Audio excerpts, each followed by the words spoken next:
Bonjour, merci de nous accueillir chez vous, en Martinique, en Guadeloupe, en Guyane, en France, en Belgique, au Luxembourg et sur les réseaux sociaux puisque nous sommes en direct de YouTube. Donc aujourd'hui, comme je vous l'avais annoncé, on va parler de livres, on va parler de biotope, on va parler de harcèlement scolaire. Et pour ce faire, Laura Luce. Laura, merci d'être là. Je t'accueille sous le soleil de Zouk TV. J'ai la voix un peu cassée, Laura, parce que j'ai trop crié dans les vidéos hier soir. Il n'y a pas de souci. Et toi, tu t'es pas vidé, Laura? Non, je vais pas au carnaval cette année. Ah bon, cette année, tu es sage. Voilà. Voilà. Alors, Laura Luce, tu viens nous parler de ton livre, Le journal de Laura. Oui, c'est une autobiographique. Dedans, je raconte mon vécu de la naissance au lycée. Et donc, j'ai fait un AVC 2 heures après ma naissance. Ce qui a consulté, enfin, j'ai dû consulter les médecins et les hôpitaux très très tôt. Et pendant très très longtemps. Oui. D'accord. Et tu es venu nous donner cette lueur d'espoir, puisque tu as subi des moqueries, du harcèlement, des choses pas faciles à un âge très jeune. Ça a commencé, tu avais quel âge, Laura? Ça a commencé au lycée, donc j'avais 16-17 ans. 16-17 ans. C'est un âge où on se construit. Et ça, tu es venu nous parler de ça, de ta différence, et comment tu as pu surmonter. Tu es une résiliente, tout ça. C'est ça? D'accord. Eh ben, on va continuer. Tout à l'heure, on va en parler. À mes côtés, donc, la santé verte. Bonjour Marie-André Concy. Pareil, je t'accueille sous le soleil de Zouk TV. Merci d'être là. Bonjour aux téléspectateurs de la Martinique et puis... du monde. Du monde, tout à fait. Merci de me recevoir vraiment pour la présentation de mon livre. Donc, ton livre s'intitule Santé verte, la médecine traditionnelle créole, l'héritage. Tout à fait. C'est ça. Alors, c'est d'autant plus parlant aujourd'hui qu'en Guadeloupe, on a une grande découverte alors qu'on est dans des temps troublés, des temps tumultueux avec la COVID-19, où la peur habite la planète. Tout à fait. Et nous, on est là, vidio, bien, nous n'y bagaille balcon nous. Ah oui. Nous s'assoyons comme nous. Tout à fait. Et ce que je démontre à travers cette étude sur la médecine traditionnelle créole, et puis d'où le titre Héritage, Santé verte, Héritage, parce que nos ancêtres nous ont légué un héritage qui est considérable, et je voudrais en rendre compte. Et aujourd'hui, je salue la découverte de docteur Henri-Joseph, que je connais pour par sa littérature. Hein, et je trouve que vraiment, je le félicite. Parce qu'il y a encore à dire et nous avons tout apporté de mieux. Alors, est-ce que Marie-André, tu sais que beaucoup de gens ont décrié cette découverte. Beaucoup de gens ont dit que c'est du charlatanisme. Beaucoup de gens ont dit que c'est Djindjin qu'il a. Alors qu'on sait que la pétrochimie est déclinante et que tout vient de la nature. Exactement. Et c'est vrai qu'aujourd'hui, c'est vrai qu'antérieurement, comme on ne connaissait pas cette médecine, c'est la raison pour laquelle j'ai voulu faire ce travail qui est issu d'une thèse de doctorat en sciences de l'éducation. Et c'est une médecine que je connais, que je me suis toujours soignée préférentiellement par cette médecine-là, la médecine de nos pères. Hein. Et je fus initiée par une grand-mère qui était ma voisine, hein, qu'on appelait affectueusement Dada. Et c'est vrai qu'aujourd'hui, témoigner de cette médecine est vraiment pour moi une chance. Et surtout, je voudrais montrer qu'elle a sa scientificité, qu'elle est rationnelle et qu'aujourd'hui, voilà, Monsieur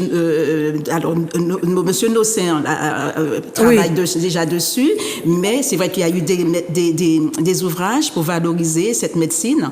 Et aujourd'hui, l'alternative à la vaccination a été trouvée grâce au docteur Joseph. Et voilà, c'est tout l'enjeu aujourd'hui de mettre au jour cette médecine. J'aime bien quand tu dis l'alternative parce qu'il y a un médecin qui a osé dire vaccinez-vous et on a du Virapic aussi. Alors, vaccinez-vous, c'est vrai que c'est dans l'air du temps, c'est moderne, hein, parce que c'est la médecine moderne, mais aujourd'hui, on voit quand j'ai fait cette recherche, hein, les personnes aiment bien se soigner aussi de manière naturelle, économique, écologique, avec des molécules respectueuses de leur santé, surtout que aujourd'hui avec la crise sanitaire, on ne sait plus en donner la tête et les personnes veulent revenir à ce qui leur leur est propre, leur biotope. Tout à fait, d'autant que nous avons tout dans la nature à portée de main dans cette pharmacie du bon Dieu, comme je dis, pour pouvoir nous soigner correctement et durablement. Et je vais remercier le docteur Nossin, qui est pharmacien, qui est le président de Tramil, qui englobe toute la Caraïbe jusqu'à Cuba, le Venezuela et plus encore, et qui fait des ateliers d'alcoolature pour permettre à tout un chacun de maîtriser les plantes. C'est pas on y prend des feuilles, mettre dans une bouteille rhum. C'est pas ça la médecine. Oui. C'est pas ça. Tout à fait. Et donc aujourd'hui, je suis contente de t'accueillir et puis on va parler de cet héritage traditionnel puisque nos ancêtres se sont soignés et surtout que le docteur oh là là, je vais arrêter le carnaval. Le docteur Joseph nous apprend qu'il était interdit au sortir de l'esclavage aux anciens esclaves de pratiquer la médecine ou la pharmacie, de soigner, quoi. Tout à fait. Parce qu'on avait ce savoir ancestral qui était là et qui était puissant. Tout à fait. Alors, c'est vrai que, il y a un petit bémol. C'est vrai que cette médecine a eu son apogée pendant la colonisation parce qu'il n'y avait pas d'autres, la médecine moderne n'était pas encore élaborée, construite. Et c'est vrai que les planteurs, les colons voulaient bien se soigner et surtout les morsures. Soigner les esclaves des morsures de serpents, morsures déjà très virulentes et puis morsures aussi qui entraînaient la mort. Et ces thérapeutes existaient, on soignait vraiment. Il y avait alors c'est vrai qu'il y avait une apogée de cette médecine. Elle était vraiment à son paroxysme. Et ensuite, quand il y a eu, après il y a eu les médecins qui sont arrivés, les médecins européens, et ils ont disqualifié cette médecine parce que c'est vrai qu'il y avait aussi, parce qu'il y avait des empoisonnements qui étaient liés à ces pratiques-là. Mais les empoisonnements étaient avec Marie, c'était quelle reine qui était en France, qui était la reine Marie-Antoinette. Marie-Antoinette. Qui était la reine des empoisonnés. C'est pas nous qui portions ça à personne. Tout à fait. Mais c'est vrai que cette médecine fut disqualifiée parce que c'est vrai qu'il y a eu quelques pratiques d'empoisonnement sur les habitations. Pour les animaux. Pour les animaux, particulièrement pour les animaux. Et c'est vrai qu'aujourd'hui, c'est vrai que cette médecine fut disqualifiée. Elle fut reléguée. Et presque tombée en désuétude, mais il n'en demeure pas moins que malgré tout, elle cohabitait avec la biomédecine qui était à son essor tout juste, qui commençait tout juste à être à son essor. Oui, il y avait des empoisonnements, mais ce n'était pas le fait des esclaves, c'était le fait des maladies, Il y avait des animaux qui mouraient. Ce n'était pas le fait des esclaves, c'est pas eux qui les empoisonnaient et eux-mêmes se préservaient, se soignaient parce qu'ils n'avaient aucun médecin. Donc tout le monde était confronté. Dans le dernier, oh mon Dieu, comment s'appelle le journal du patrimoine. Oui. Ils ont édité le siècle dernier toutes les maladies qui ont été amenées par les différentes ethnies. Chaque ethnie a amené une maladie. Les gens mouraient par grappe à Saint-Pierre à un moment.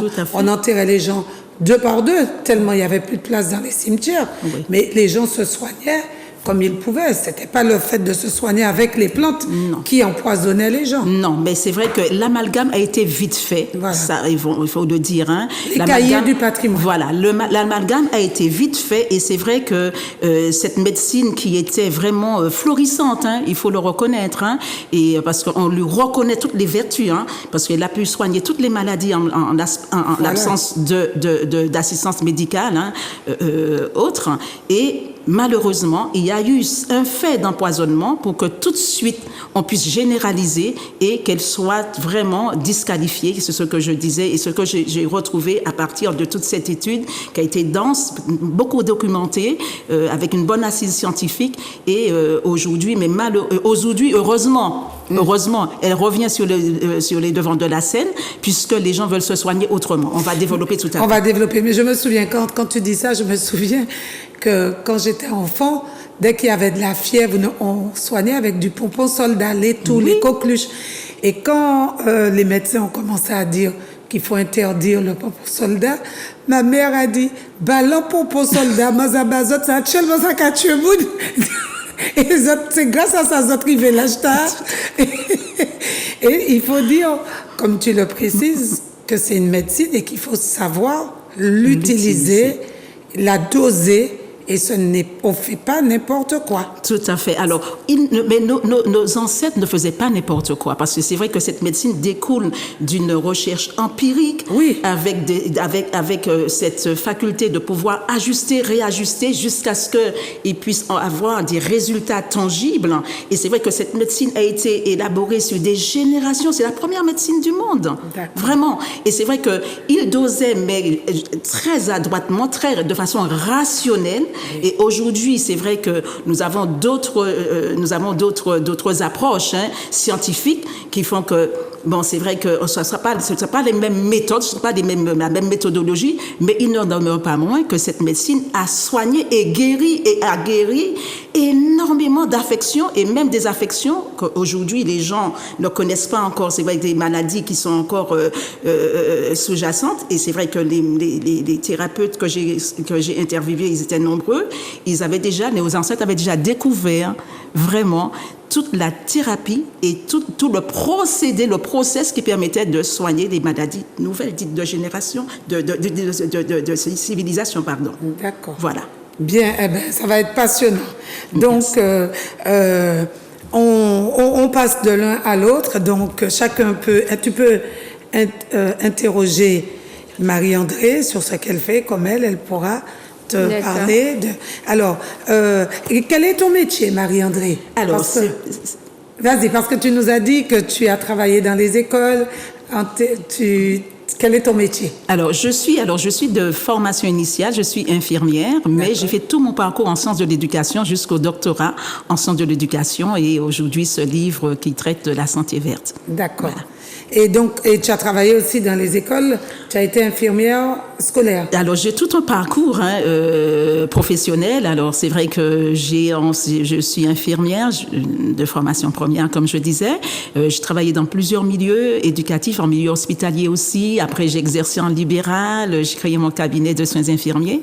Et ensuite, j'ai enseigné. J'étais directrice de crèche, j'ai enseigné dans une école d'auxiliaire de puériculture. Et puis aujourd'hui, depuis 2000, je suis revenue en Martinique, définitivement. Et je suis en santé scolaire, mais ça n'empêche pas de continuer la recherche parce que j'ai toujours poursuivi mes études. Et c'est vrai que je suis dans la recherche en sciences de l'éducation. D'accord. Alors, je te demandais ça pour l'école, puisque Laura, dans ton journal... Alors, est-ce que tu peux me dire comment tu as... Un journal, ça s'écrit au long cours. Mais à quel moment tu te dis, je vais éditer mon journal intime avec des photos de tes parents, grands-pères, de plein d'anecdotes de ton enfance, l'hôpital, le centre de rééducation. Tu veux commencer par quoi? La jalousie de la petite cousine, par quoi tu veux? Non, en fait, j'ai commencé par des chroniques sur Facebook en 2017. D'accord. Et en 2019, je l'ai supprimé. Mais d'abord, j'ai copié-collé et je l'ai réécrit sur Word. D'accord. Donc, ça commence sur Facebook dans des chroniques. Oui. Alors, vas-y, on t'écoute. Qu'est-ce que tu veux nous dire à travers ce livre? D'abord, je raconte mon vécu. Dû à l'AVC que j'ai eu à ma naissance, mes passages dans les hôpitaux, etc. Et à travers ça, je veux donner de l'espoir pour ceux qui ont le même handicap que moi et même ceux qui n'en ont pas, de persévérer et de ne pas abandonner ces projets. C'est fort. Ah oui. Rappelle-moi quel âge que tu as. Tu es jeune. J'ai 24 ans. 24 ans. D'accord. Alors, tu veux lui poser une question? Oui, alors Laura, vraiment, je te félicite parce Merci. que c'est vrai que ce n'est pas toujours évident. Je sais que les personnes comme toi ont tendance à se replier sur elles. Toi, tu as surmonté ce handicap. Tu as fait un parcours qui est vraiment que je dois saluer et je te félicite. Et aujourd'hui, regarde, tu es une jeune femme avec plein de potentialités. Et tu viens remettre en question tous les préjugés que les personnes ont sur les personnes en situation de handicap. La preuve en est, regarde, tu as produit un livre, tu parles de ton vécu et c'est un témoignage pour ceux qui seraient restés chez eux, hein, qui sont en situation de handicap et qui ne produiraient rien. Vraiment, c'est un beau travail, c'est un très bon parcours et je ne peux que te féliciter, Merci. sincèrement. Merci. Alors, Laura, tu parles même, tu t'es devenue claustrophobe parce que tu avais eu, tu t'étais cassé.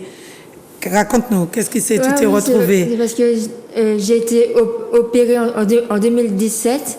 Donc, je suis restée plus d'un mois enfermée dans mon centre de rééducation. Et du fait que moi, je partais et je revenais et que c'était la première fois. Donc, Tu as vécu ça comme un enfermement. Oui, c'est ça. Et donc, tu faisais des chapes à l'hôpital, tu partais, tu revenais.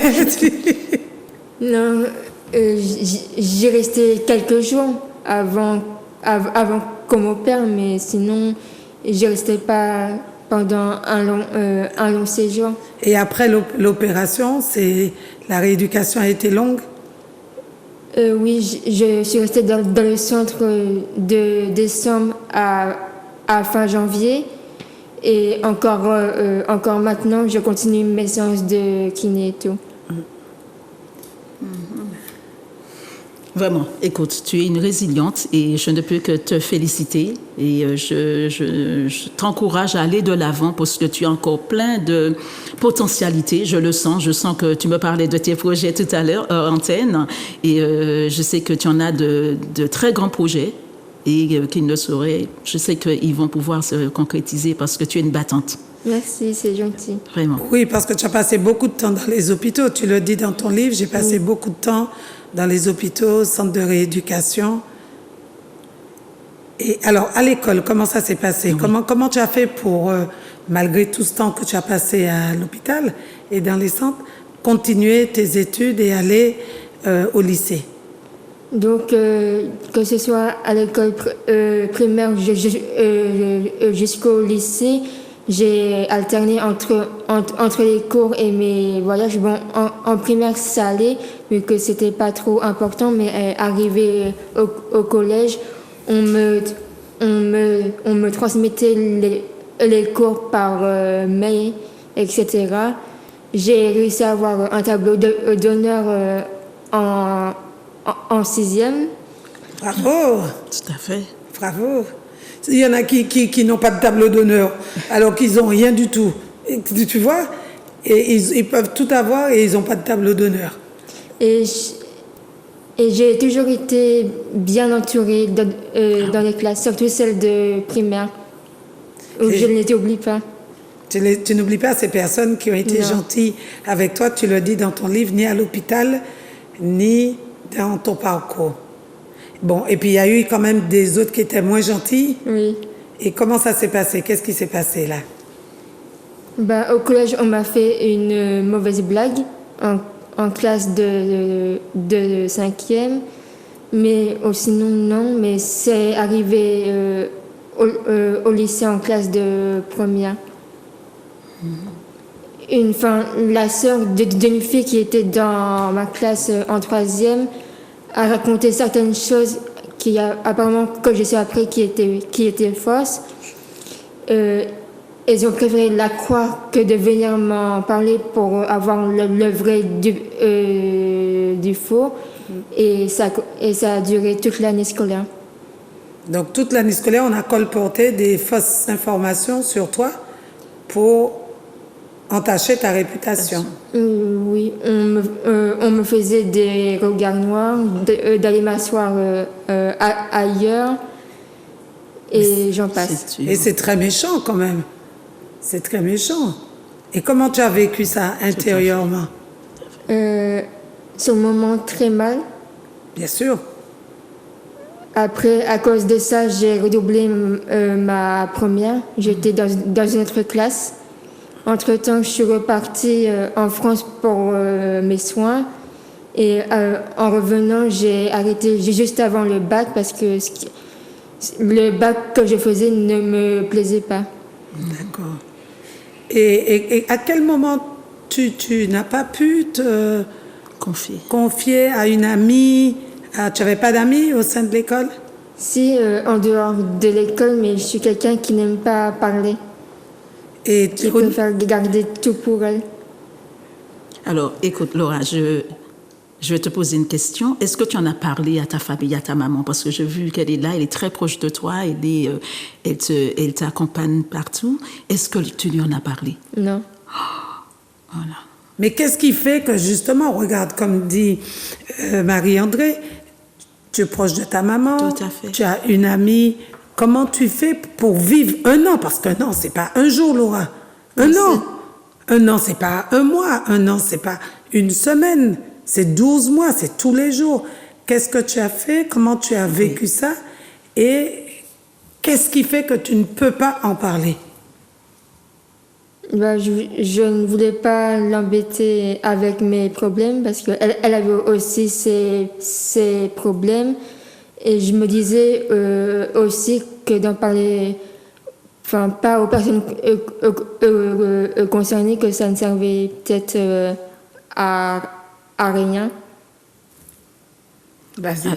Oui, Laura, écoute, je sais que c'est pas évident psychologiquement, vous en ressortez éprouvé vraiment, et le plus tôt, si j'ai un conseil à donner aujourd'hui à toutes ces personnes qui vivent du harcèlement, je vous prie vraiment d'en parler autour de vous. C'est vrai que dans les écoles, vous avez des infirmières qui sont très proches. Je sais que vous avez aussi vos parents, vous avez une amie, mais ne restez pas, je vous en prie, avec un silo secret qui perturbe et qui vous empêche d'aller de l'avant. Ben oui. Jamais. Faut pas. Si, je vous en prie. Et toi, qu'est-ce que tu voudrais dire à ces personnes qui nous regardent après avoir... Je rejoins ce qu'elle dit, de ne pas garder pour eux, de briser le silence et d'en parler. Bon.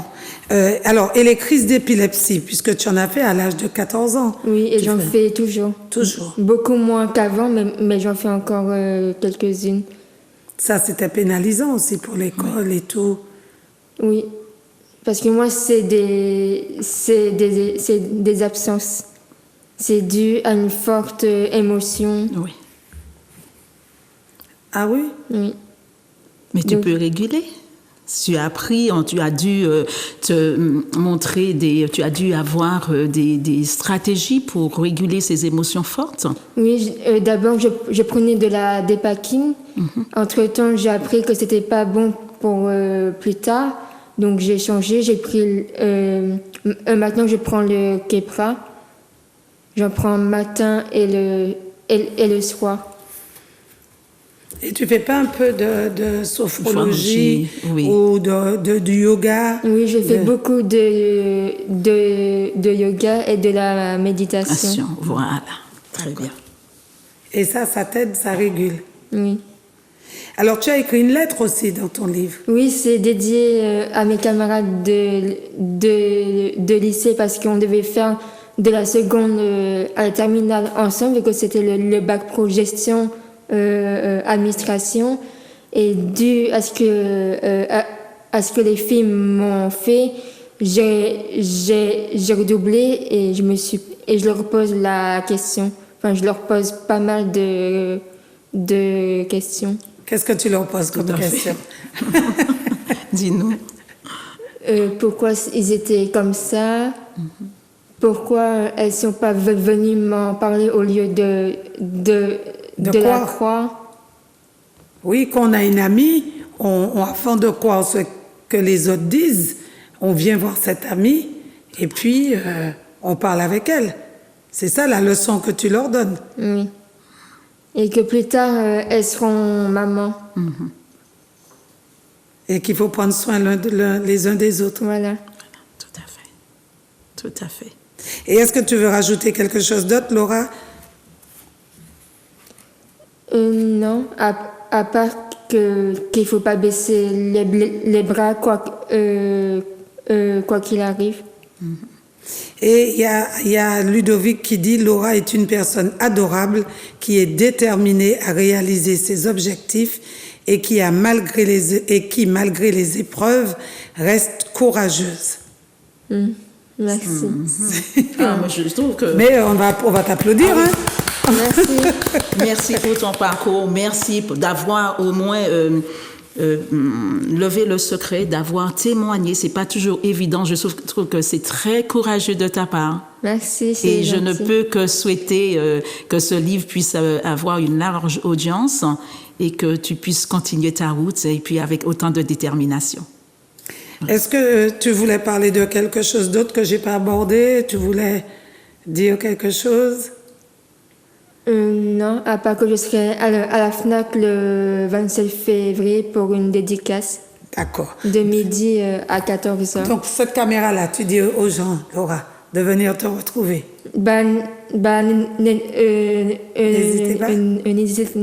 N'hésitez pas à venir me rencontrer à la FNAC le 27 février. D'accord. De quelle heure à quelle heure? Et la FNAC, c'est à la Galéria? Oui, c'est ça. De quelle heure à quelle heure, Laura? De midi à 14h. De midi à 14h. Ton livre, Le journal de Laura, sera en dédicace. Et puis, il y a plein de choses dedans qu'on n'a pas dit, hein, Laura? Non. Hein, il faut qu'ils Il découvrent. faut garder le secret. Il faut garder le secret. Et donc, ils viendront te rencontrer et ils pourront découvrir tous tes petits secrets dans le journal.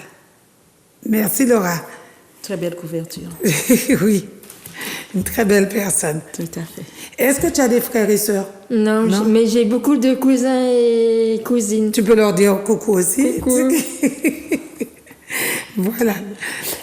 Alors, Marie-André, c'est vrai, c'est une belle personne et c'est courageux ce qu'elle fait. Elle est très gracieuse. Moi, je trouve que malgré tous les combats que tu as menés, Laura, moi, je suis contente de voir que tu n'as pas baissé les bras, tu es courageuse et tu continues à avancer. Et ça, c'est extraordinaire. Ça, c'est une bonne leçon que tu donnes aux autres. Et puis, surtout, c'est faire preuve de résilience et ne pas affronter les choses, quoi qu'il advienne. Hein, tu as fait comme tu pouvais, mais je te trouve, je suis admirative. Merci. Oui. Merci. Comme ça, l'univers met des personnes en présence qui se complètent. Tu vois? Donc, bon, alors, est-ce que tu connais la santé verte? Est-ce que tu te soignes par les plantes, Laura? Non. Non? Ben maintenant, tu vas découvrir ça et puis on va te dire, tu vas faire comme tous les Martiniquais qui voudront se soigner bientôt par les plantes. C'est les connaître d'abord. Alors, Marie, c'est à toi, Marie-André, concis. Oui. Alors, vas-y. Ton livre, il est énorme. C'est vrai. La santé verte, avec plein de...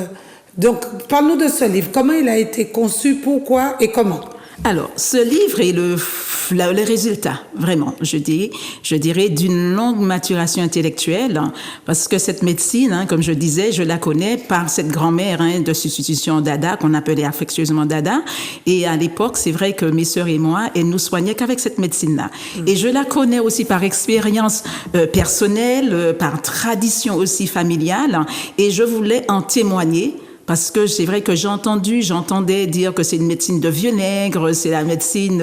Alors, Marie, si c'est une médecine de vieux nègre, je vais te rassurer. Oui. Il y a Aneta Vete Kongolo, qui est une chercheuse martiniquaise aux États-Unis. Comme ses ancêtres sont arrivés après l'abolition, elle a gardé son nom africain.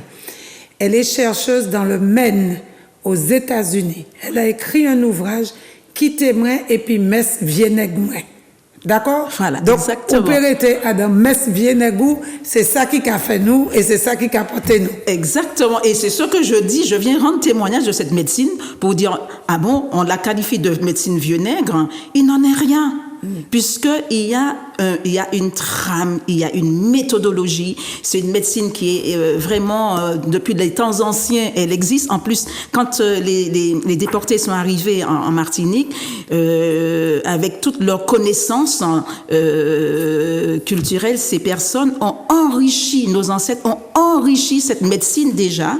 Et c'est vrai qu'aujourd'hui, cette médecine, elle est vraiment complexe, mais elle est complète, surtout complète. Ça, c'est extraordinaire. Tout est là. Tout est là. Et je dis que on n'a rien inventé et que cette médecine, cette biomédecine découle de cette médecine traditionnelle. Et mais malheureusement, ce sont que des molécules de synthèse, alors que nos ancêtres soignaient avec la plante directement. Il faut comprendre qu'une plante, à elle toute seule, elle contient 150 à 250 principes actifs différents. Et quand nos parents mettaient en association 3 plantes dans une tisane, parce qu'on a eu l'habitude de prendre la tisane le matin, le feuille de corosol et tout, et bien cette tisane, l'association de 3 plantes, il n'en faut pas plus, restaurait, régénérait l'organisme, si bien que nous n'étions presque jamais malades. Jamais. Exactement. Et le témoignage que j'ai eu, c'est que quand je suis allée, j'ai investigué sur le terrain, j'ai interviewé énormément de personnes et je suis même allée, je me suis rendue à Sainte-Lucie. Je suis allée tous les jours sur le marché de Castries pour voir rendre compte de cette médecine et les personnes attestaient de son efficacité parce que toutes ces personnes me disaient que leur grand-mère, leurs grands-parents, une tante avaient un témoignage de cette longévité et de cet état de bonne santé. C'est extraordinaire. 16 ans, certaines personnes ont vécu en ayant toutes leurs facultés mentales. Bien sûr. Et à Castries, où je me suis rendue pendant une semaine, j'ai rencontré des docteurs feuilles, ce qu'on appelle des apothicaires créoles, qui étaient tellement, ces personnes étaient tellement contentes de pouvoir témoigner que j'ai absorbé au maximum pour pouvoir réaliser ce travail. Et aujourd'hui, je remercie vraiment tout un chacun, que ce soit les apothicaires créoles que j'ai rencontrés sur le marché de Fort-de-France également. J'ai rencontré aussi des thérapeutes traditionnels. J'ai rencontré des usagers de cette médecine traditionnelle. J'ai rencontré aussi des jeunes issus du milieu urbain dans mon lycée et puis au en zone rurale. Et ces jeunes ont témoigné. Et aujourd'hui, j'ai pu mener à bien cette recherche. Alors, toutes ces personnes, je vous remercie du fond du cœur pour votre apport et pour la qualité du reportage que vous m'avez rendu. D'accord. Vraiment. Alors, tu parles des vertus du piment. Ah oui. Alors que tout le monde en Martinique pas qu'à manger piment.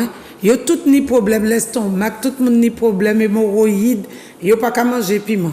Mais de l'autre côté, à qu'à apprendre à manger piment. Évidemment, parce que le piment, c'est un antioxydant qui est puissant, c'est un antipyrétique aussi, et c'est vrai que contre la fièvre. Et j'ai le témoignage, je me rappelle quand je suis allée à Sainte-Lucie, dans cette période où j'ai investigué pendant une semaine, et j'ai rencontré un ethno-pharmacologue, il s'appelle Joseph, justement, et il est botaniste, et il me relatait une anecdote. Il me disait qu'il était parti dans la forêt amérindienne et il devait recenser les plantes. Et il avait eu le vol et il était tombé malade parce que il avait pris froid. Et il me dit pendant tout le trajet, ça a duré 6 heures. Il marchait à travers la forêt amazonienne avec les Amérindiens. Et il me disait, il avait une fièvre, mais vraiment carabinée. Il avait la rhinite, il était pas bien. Il avait des frissons. Et il m'a dit, alors j'en ris parce que c'est vrai qu'il faut pas en rire, mais c'est tellement, l'anecdote est trop belle. Et il me raconte que sur la route, pendant des 6 heures de marche, il rencontre un pied de piment oiseau. Il a ramassé tous les petits piments. Il les a mangés. C'est fort, ça. Il m'a dit qu'après, il a eu le nez qui coulait, il avait eu les yeux qui larmoyaient, il avait la rhinite. Il n'avait pas terminé la marche de 6 heures. Toute la fièvre s'était envolée et il n'avait plus rien. Aucun état grippal. Alors, le piment, tout à fait, comme toutes les autres plantes, entrent dans cette pharmacopée et ont des propriétés médicinales. Et on dit aussi au niveau des poumons, au niveau de la circulation. Tout à fait, puisque forcément, c'est vrai que le chaud du piment, le côté piquant du piment va vraiment dégager les voies respiratoires. Et c'est vrai que moi, j'ai une anecdote à ce sujet. Je me rappelle que j'avais pris du piment. Alors, on avait acheté du piment et c'était du piment végétarien. Et qu'est-ce qui s'est passé? Dans le lot, il y avait des piments forts. Dans le lot du piment végétarien. Ça arrive souvent. Et qu'est-ce que j'ai fait? Alors, j'ai pris sans ménagement, j'ai découpé finement et je préparais. À un moment, je porte le doigt à l'œil. Oh, ça m'a brûlé, j'ai larmoyé, l'œil a larmoyé. Et vous savez quoi? J'ai fait l'expérience. Après, je voyais très, très bien. Mais vraiment très bien. Et j'étais tellement... Et je dis, mais c'est extraordinaire. Et je dis à mon entourage, à ma famille, mais je dis, je n'ai plus besoin de lunettes parce que l'œil avait tellement larmoyé, forcément, et que ça avait lavé toutes les aspérités. Et la circulation sanguine aussi, c'était mieux faite dans l'œil. Exactement. Et tout le canal, c'est le canal lacrymal qui permet l'irrigation de l'œil et de réguler les aspérités et de pouvoir nettoyer les yeux. Eh bien, ce canal, s'il était bouché, il a été complètement... Ah oui, complètement. Et je voyais très bien. Mais vraiment, et ça m'a fait rigoler. Mais je dis, tout est là. Et arrêtons de jeter le bébé avec l'eau du bain en pensant que, bon, il n'y a rien du tout dans cette nature pour pouvoir nous soigner durablement. Alors, tu parles aussi du rythme du calendrier hindou. C'est la première fois que j'entends parler. Alors, c'est pas moi qui l'ai écrit, hein. C'est la préface rédigée par Luc Laventure, hein, qui est martiniquais, qui a beaucoup, et je le remercie parce que c'est vrai que quand mon éditeur lui a présenté mon livre, tout de suite, il a rédigé la préface le jour même. D'accord. Et alors, c'est lui qui le dit, et c'est vrai que lui, il prend témoignage de ce rite que sa grand-mère hindoue avait respecté quand elle lui faisait les soins à base de plantes médicinales. Mais c'est vrai qu'il y a tout un rituel à observer parce que c'est vrai que dans nos pratiques, hein, des pratiques des personnes que j'ai interrogées, il faut pas cueillir la plante à certaines heures. Ah ben oui. Il faut aussi respecter 21 jours, 3 fois 7 jours. Et il faut aussi, comme la plante interagit avec l'humain, parce que c'est vrai qu'elle a cette propriété de pouvoir soigner, mais aussi protéger l'environnement, protéger le corps. Il y a tout ce rituel que nos ancêtres avaient compris, hein, et qui avaient mis au jour et que j'en rends témoignage également. Mais avant, je ne sais pas si tu revois encore, dans l'allée des maisons, on plantait du roseau des Indes, je crois, et ça, c'est pour briser les énergies négatives. Tout à fait, et c'était pour protéger l'habitat, c'était pour pouvoir passer les plantes, outre leurs propriétés curatives, médicinales, ont aussi ces propriétés protectrices. Alors, elles protègent l'environnement, mais elles protègent aussi l'habitat. Si bien que ces cotons, ces plantes à épines, parce qu'il y avait aussi des plantes à épines qui étaient placées à des endroits bien stratégiques de la maison, et ces plantes servaient de barrière. D'accord. Pour pouvoir déjouer les zombies ou bien les forces du mal, parce que l'univers est régi, dans la cosmogonie créole, l'univers est régi par des êtres infernaux qui peuvent venir et attaquer le corps et affecter la santé des individus. D'où, justement, dans cette cosmogonie, ces plantes-là étaient placées pour pouvoir protéger les individus. Bon, mais il va falloir que tu viennes me dire comment placer les plantes chez moi. Oui, mais nos grands-parents. Et c'est vrai que quand j'ai interviewé Monsieur Nossin, oui. il a relaté l'expérience de sa grand-mère qui venait et qui inspectait les lieux, et il en parle. Et c'est vrai que quand j'ai passé un moment très, très enrichissant avec lui, il disait que grand-mère commençait à inspecter l'entourage, regarder la maison pour savoir si la maison était bien protégée. Alors, elle était là et puis elle disait, bon, eh bien, vous n'avez pas mis des noms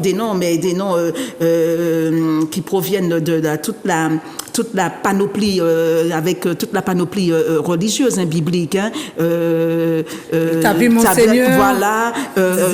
Il y en a plein. L'évêque. Voilà, il y en a plein. Et toutes ces plantes-là étaient vraiment étudiées pour pouvoir protéger les individus parce qu'on ne sait jamais. D'accord. On ne sait jamais. Bon, ben, comme je connais pas mal de plantes, je vais commencer à réorganiser tout ça. Réorganiser ton espace. Oui. Alors, donc, aujourd'hui, Marie-André, comment penses-tu que le Martiniquais vit avec son environnement et ses plantes? Quelle psychologie, quel lien il entretient avec son environnement? Alors, là, c'est une très bonne question, merci. Alors, c'est vrai que moi, je pensais que avec la globalisation, l'occidentalisation des sociétés créoles, que toutes ces croyances étaient vraiment tombées dans l'oubli. Mais quand j'ai commencé à faire cette recherche qui est vraiment ça m'a passionnée, c'est vrai que tellement il y avait des choses je voulais restituer toute cette histoire à ma communauté et aux autres aussi, j'ai constaté qu'il n'en est rien parce que il y a un attachement profond avec l'univers végétal, puisque à telle enseigne que aujourd'hui, quand il y a eu la grande grève de 2009, les personnes qui avaient organisé leur espace de manière autre que, parce qu'il y a maintenant c'est des pelouses, des piscines, les gens ont commencé à mettre en pot des plantes médicinales pour pouvoir avoir ce relationnel, ce relationnel avec le végétal. Parce qu'ils ont compris qu'ils n'ont pas à manger de pelouse. Exactement.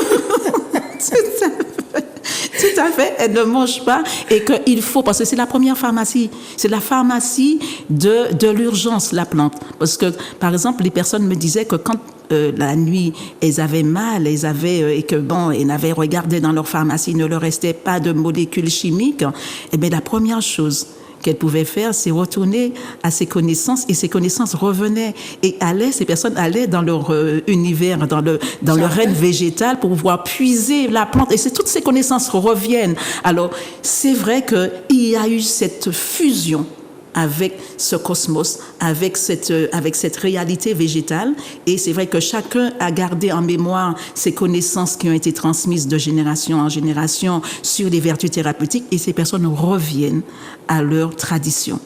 Oui. Donc rien n'est perdu. Et rien n'est perdu, mais c'est vrai que tout se transforme aujourd'hui, mais c'est vrai que quand il y a une crise...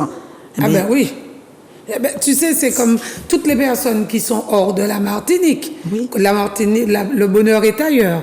Et puis, depuis on court rive Covid, ce que tu veux, c'est Martinique qui apprend à courir des sonnes. Tout à fait. Et attends, autre chose aussi, c'est qu'on demande, moi je l'ai fait, on veut toujours ramener un petit peu du végétal avec notre tradition, notre identité. Et moi, je fus en exil en France pendant un certain nombre d'années. Et à chaque fois que je repartais, je rentrais ici au Paris, j'avais dans ma valise toutes les plantes médicinales. Et c'est comme ça que je me suis toujours soignée. Et j'ai soigné mes enfants de telle sorte qu'ils n'ont jamais été malades. Mais tu sais que maintenant c'est interdit, qu'on ne peut plus ramener des végétaux, même pas des fruits. Exactement, c'est ce que je sais. Alors, bon. Mais alors, la résistance. Oui, mais les personnes viendront ici pour se soigner directement auprès d'une grand-mère, puis de nous. Et je pense qu'il faut transmettre aussi aux jeunes générations. Alors, la transmission, parce que nous, en fin de compte, il y avait un savoir qui était l'apanage des anciens, comme tu dis, oui. de l'ADA, mais toutes nos grand-mères connaissaient cette pharmacopée. Oui. Tout le monde avait un jardin créole. Tout à fait. Avec un jardin créole, avec les plantes médicinales. Oui. Donc, mon papa qui a 89 ans, quand je lui parle d'herbe à pique, il dit, mais moi, ça, c'est qui ça? Il dit, mais comment est ça? Mais attends, tu dis ça, autres capaléa? Mais nous toujours utiliser ça. Tout à fait. Alors, justement, les jeunes, parce que je travaille dans un lycée, comme je disais, et c'est vrai que c'est un terrain de recherche. Et ces jeunes-là reviennent à la tradition. J'en ai plein qui me disent, par exemple, pour des troubles menstruels, ces enfants me disent, leur grand-mère ou bien une tante, une marraine, les soigne avec la pharmacopée. Mais les roseaux des Indes, c'est bon aussi pour les troubles menstruels. Tout à fait. Oui. Et puis, il n'y a pas que cette ça. plante-là. Non, mais je dis celle-là. Entre autres, parce qu'il faut comprendre qu'une plante, comme je dis, restaure la santé. Et la santé, c'est quoi? C'est la vie. C'est la vie. Et ces jeunes vraiment se tournent aujourd'hui parce qu'ils sont conscients qu'il y a cette richesse-là, et il y a ce savoir. Et quand, par exemple, ils ont testé les molécules chimiques et qu'à chaque fois, ils se rendent compte qu'il y a une certaine résistance, et une grand-mère, après, elles en parlent, ces filles, une grand-mère qui leur dit, mais écoute, mais on prenait ça quand on était jeune. Mais écoute, je te fais un petit thé. Et même moi, je le fais dans le lycée où j'exerce. Par exemple, j'ai un pied d'Atumo à côté. Et je vais, quand par exemple, les enfants commencent à avoir la grippe, et je leur dis, écoutez, voilà, je vais vous chercher un bon thé.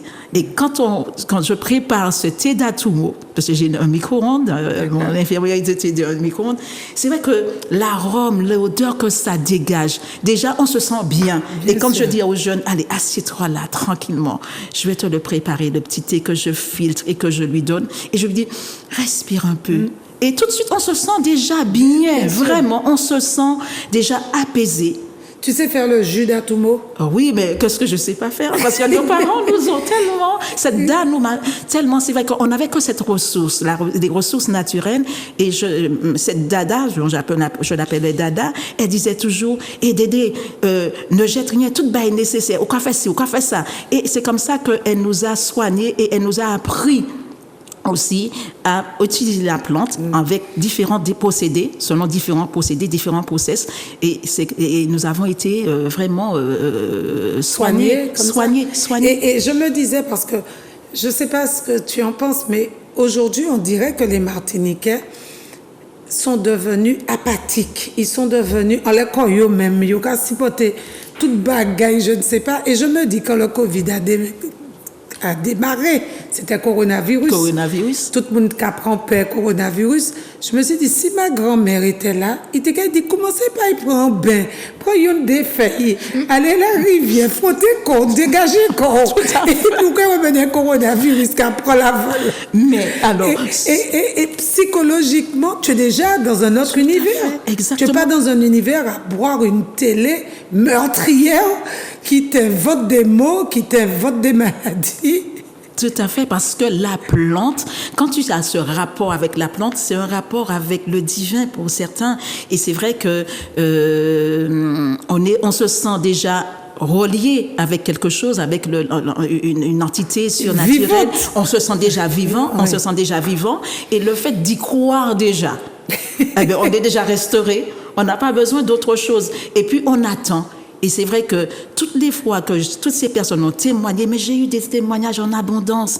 Et ces personnes me disaient, mon anti mal tête, et puis mon pas envie de prendre ça. Et puis on les dit, mais prends des feuilles oranges là, c'est ça, fais un dité, et puis ou bien, fais un petit madou, et puis. Oui, mais madou, c'est 3 feuilles, hein? Tout à fait, 3 orange. feuilles. Tu as jamais bu un madou, Laura? Eh ben, tu prends des feuilles d'orange, des feuilles de mandarine, des feuilles de citron. La feuille, hein, pas le fruit. Hein. Tu prends des jeunes feuilles que tu froisses. Et puis, tu vas voir, l'odeur est délicieuse. Oui. Déjà, l'odeur, tu n'as pas encore goûté. Oui. L'odeur, c'est déjà un délice. Oui. Et après, tu rajoutes un peu d'eau. Tu peux sucrer ou non, mais tu peux mettre du miel. Et tu vas voir, ce sera le meilleur jus que tu aies bu. Ah oui. Et ça s'appelle madou. Ah oui. Madou. Et tu fais ça pour les cousines. Orange, citron.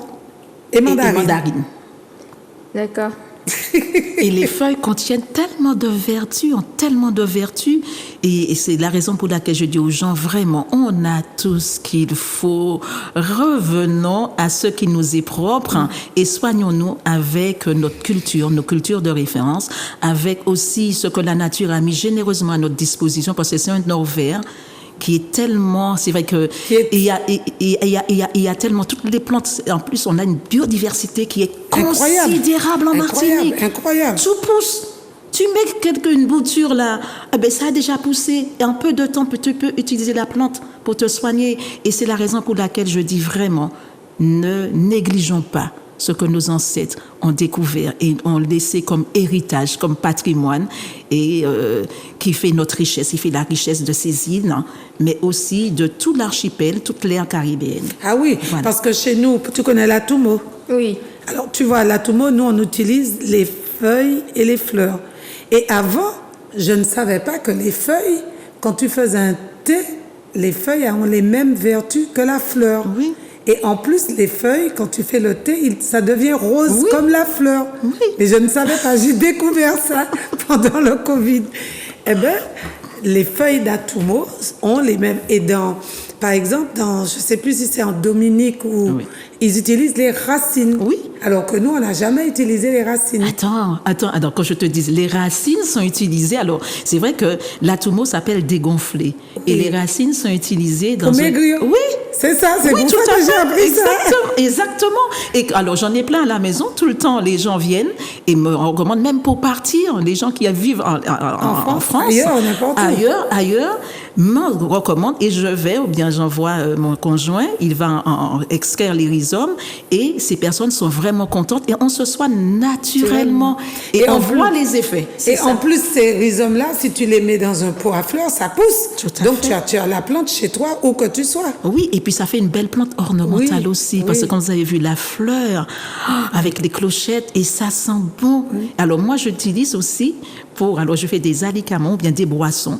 Je mélange, par exemple, je fais un jus d'agrumes, hein, par exemple, je fais un jus de prune de citron, un exemple comme C'est ça. au cas gragé surtout. Non, Non, je mets avec la peau, je lave bien, je mets avec la peau parce que d'accord. dans la peau, tous les principes actifs sont contenus dans la peau et c'est vrai que ça donne ce côté acidulé et puis je prends des fleurs d'atumo que je lave bien, je mixe.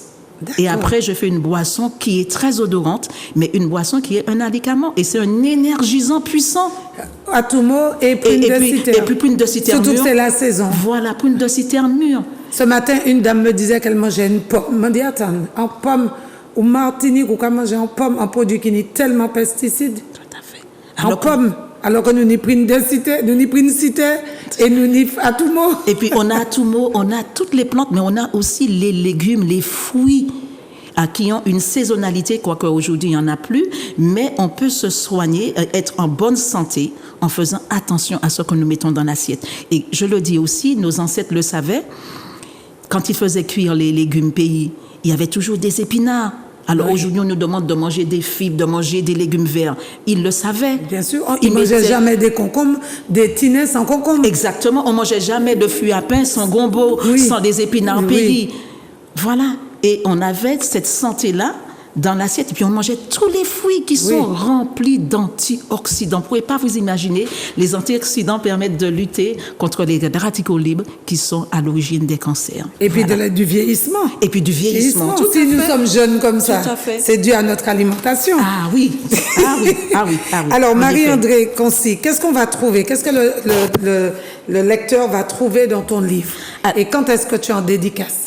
Alors, le lecteur va trouver tout ce qu'il veut comprendre, connaître sur cette médecine, comment elle s'est érigée, comment elle a pris naissance, disons les choses plus simplement, comment elle a pris naissance dans l'habitation-plantation, comment elle a permis à des personnes de se soigner sans recours à d'autres médecines, hein, parce qu'à l'époque c'était comme ça, la biomédecine n'avait pas encore fait son apparition, comment aussi elle a permis à nos ancêtres de pouvoir construire leur humanité, en relation, en lien avec toutes les filiations sur l'habitation.